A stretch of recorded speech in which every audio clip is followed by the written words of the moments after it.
2023년 세명컴퓨터고등학교 학교를 빛낸 학생들에 선정된 것을 축하드립니다. 흘린 땀에 눈부신 결실에 아낌없는 박수를 보내드리며 자기소개 먼저 부탁드립니다. 안녕하십니까. 23년 1월 디바이스 소프트웨어과 졸업 예정인 손민석입니다. 저는 이제 한국철도공사 임용 대상자입니다. 한국철도공사에 합격했다고 들었는데 어떤 일을 하는지 어떤 회사인지 간단하게 소개 부탁드립니다. 네, 저는 한국철도공사 전기통신직에 합격했습니다. 전철부터 무궁화, KTX 등 철도를 운영하고 127년 오랜 역사와 경험을 바탕으로 4차 산업혁명을 철도와 융합하는 기업입니다. 한국철도공사 준비하면서 공채준비반에서 많은 도움을 받았다고 들었어요. 공채준비반에 대해서 소개해주세요. 자기소개서부터 필기, 면접까지 1년의 채용 과정을 세세하게 봐주십니다. 외부 강사 선생님이신 양대길 선생님의 풍부한 경험과 정보력을 바탕으로 실제 면접의 질문으로도 나온 문항에 대해서도 세부적으로 준비할 수 있었습니다. 문항 주제에 대한 언급을 할 수 없지만 철도공사 PT 면접 그리고 9급 국가직 스피치 면접의 주제가 일치했던 경험이 있습니다. 취업지원부 황상훈 선생님과 권혜임 선생님도 동아리 운영과 학교장 추천 등 채용 전반에 있어서 많이 도움을 주셨습니다. 정말 경쟁률이 높다고 들었는데 회사에 합격하게 된 결정적인 이유가 있었을까요? 자기소개서, NCS, 면접 모두 중요하지만 학교 교육과정과 기능인재 동아리에서 배웠던 IoT 기술 그리고 그 기술의 활용 방안에 대한 준비가 제 합격 비결이었던 것 같습니다. 철도공사는 4차 산업혁명 기술을 기반으로 더 안전하고 편리한 철도를 만들고 있습니다. 그 일환으로 국토교통부에서 추진 중인 스마트 철도 안전 관리 체계에 대해서 분석했고 제 역량으로 궤도 회로로 검지하지 못하는 구간을 센서를 활용해 탈선 사고를 예방하겠다는 대안을 제시했었습니다. 이 대안이 제 합격 비결이었던 것 같습니다. 앞으로 또 취업을 준비하는 후배들에게 조언을 해준다면 어떤 조언이 있을까요? 앞에서 SH에 합격한 권순일 학생의 인터뷰 영상이 있습니다.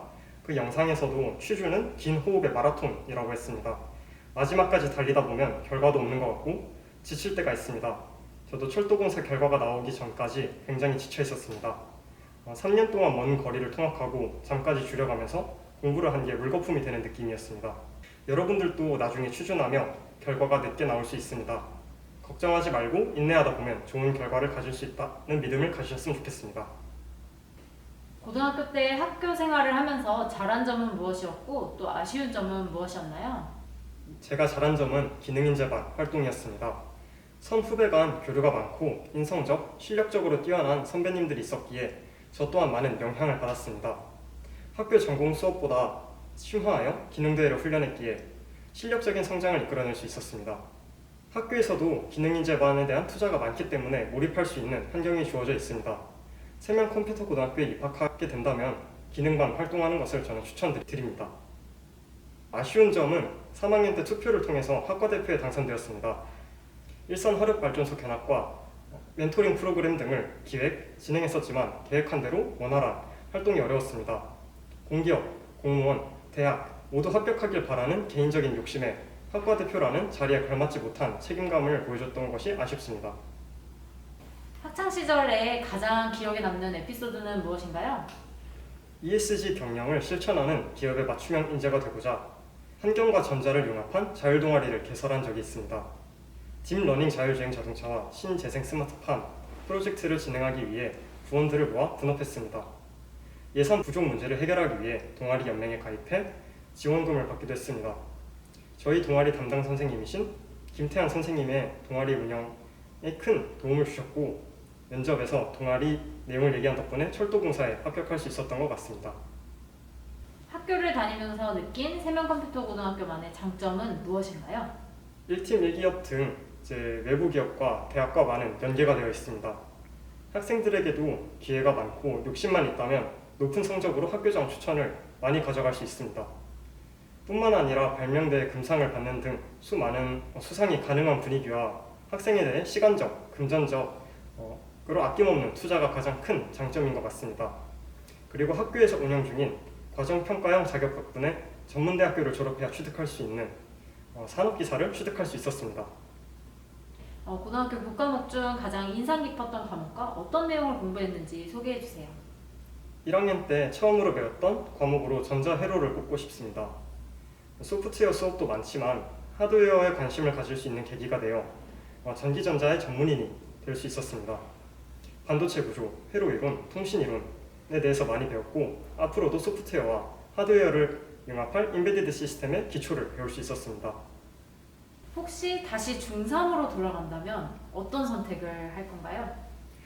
중3으로 돌아가게 된다면 대학과 공무원, 공기업, 대기업 중에서 선택할 수 있는 학생이 되기 위해 다시 세면 컴퓨터 고등학교 올 것입니다.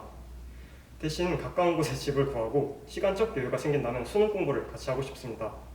교 내에서 경쟁도 좋지만 전국 고등학생들과 경쟁하며 자기 객관화를 하고 수능 공부 경험으로 높은 내신 달성과 공무원 시험에 활용할 계획입니다.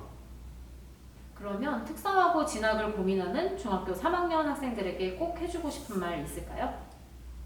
특성화고 하면 중학생 때 공부 안 했던 학생들이 온다는 편견을 가지고 있습니다. 그러나 특성화고 학생들은 학업에 뒤처져 있을 수는 있어도 본인만의 공부를 한 학생들이 찾는 곳입니다. 그렇기에 학교에서 제시하는 획일화된 공부보다 자기주도적 공부가 더 중요합니다. 그리고 인문계에 비해 선택지가 넓은 만큼 본인 선택에 책임을 질 수 있는 사람이 되었으면 좋겠습니다. 네, 다시 한번 합격을 축하드리며 앞으로 회사 생활의 목표나 계획을 말해주세요. 학교에서 산업인력공단과 진행하는 전자산업기사 과정평가형 자격을 취득했습니다. 산업기사와 관련 업종 1년의 재직 경험이 있다면 기사 자격증을 취득할 수 있는 요건이 생깁니다. 보통 기사 자격은 4년제 대졸 학생들이 취득하지만 상대적으로 일찍 취득할 수 있다는 장점이 있습니다. 그리고 군대에서 전자기사, 전기기사를 공부해 취득할 계획입니다. 군 제대 후에는 재직자 전형으로 4년제 대학교를 다니며 전공 역량을 강화해 4차 산업혁명을 철도에 융합할 수 있도록 하겠습니다. 네, 마지막으로 하고 싶은 말 아무거나 해주세요. 제가 얼마 전에 국가직 9급 공무원 최종 면접을 보고 왔습니다. 29일 날 이제 다음 주에 최종 결과가 나오는데 경쟁률이 상당히 낮아 긍정적인 결과를 기대하고 있습니다. 만약 합격해서 연수원에 다니게 된다면 연수원 성적과 필기시험 성적으로 부처 선택을 할 수 있습니다. 한국철도공사, 한국도로공사, 주택공사 취준 경험으로 저는 국토교통부를 선택할 것 같습니다. 그리고 도로공사는 운 좋게 108명 중에 4명 안에 드는 필기 성적이 나왔습니다. 학교에서 배운 전자, IoT 기술을 도로의 ITS에 접목하는 업무라 제 전공과 가장 적합할 것으로 기대하고 있습니다. 현재 대학교 같은 경우에도 국민대학교, 가천대학교 예비 5번이 나와서 추가 합격을 기다리고 있는 상황입니다.